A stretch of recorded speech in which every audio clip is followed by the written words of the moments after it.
plan in advance. This reduces the time you're waiting for a ride outside. Also, try and travel during off-peak hours by taking morning or evening commutes. This should help you avoid sun exposure and traffic. The seniors can ride any regular fixed route bus for just 30 cents per trip with a valid Sun Metro ID card.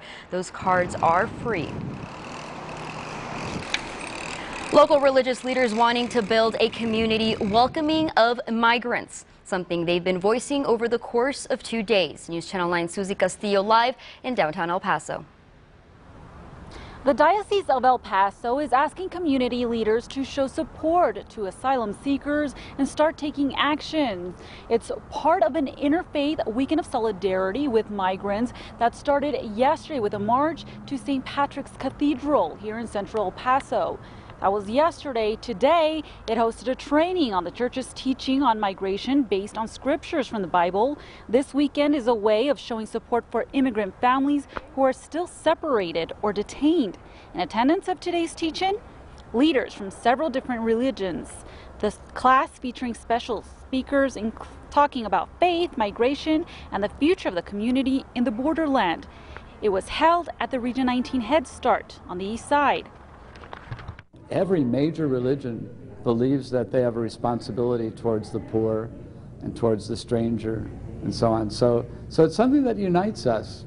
And we thought we'd work together in terms of the procession together, the prayer and hearing testimonies, and then some educational aspect of it.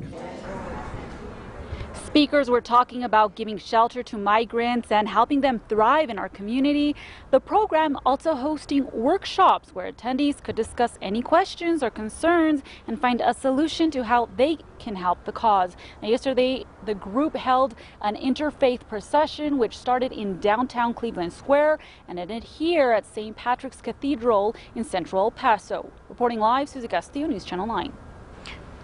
Susie, thank you. Vice President Mike Pence praising the U.S. Immigration and Customs Enforcement Agency, better known as ICE, and blasting Democrats who want to abolish it.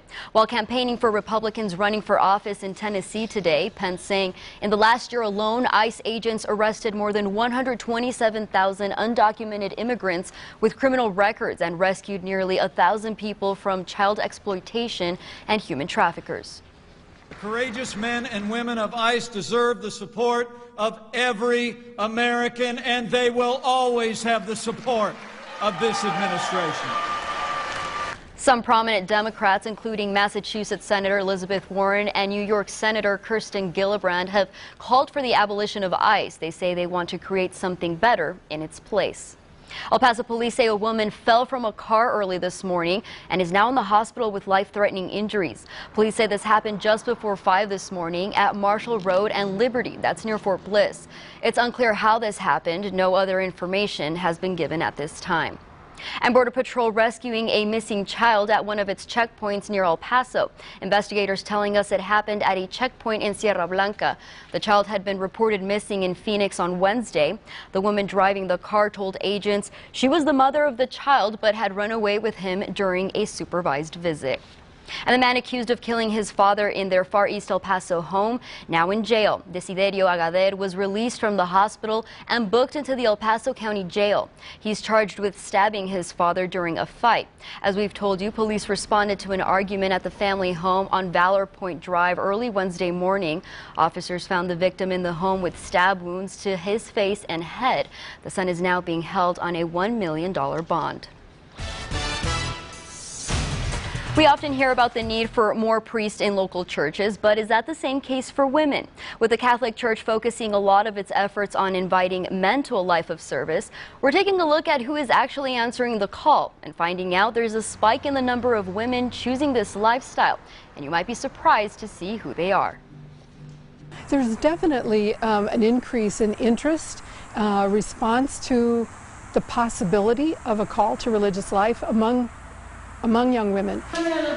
These young women talked to News Channel 9 Sandra Ramirez about what's most difficult about following their calling at such a young age.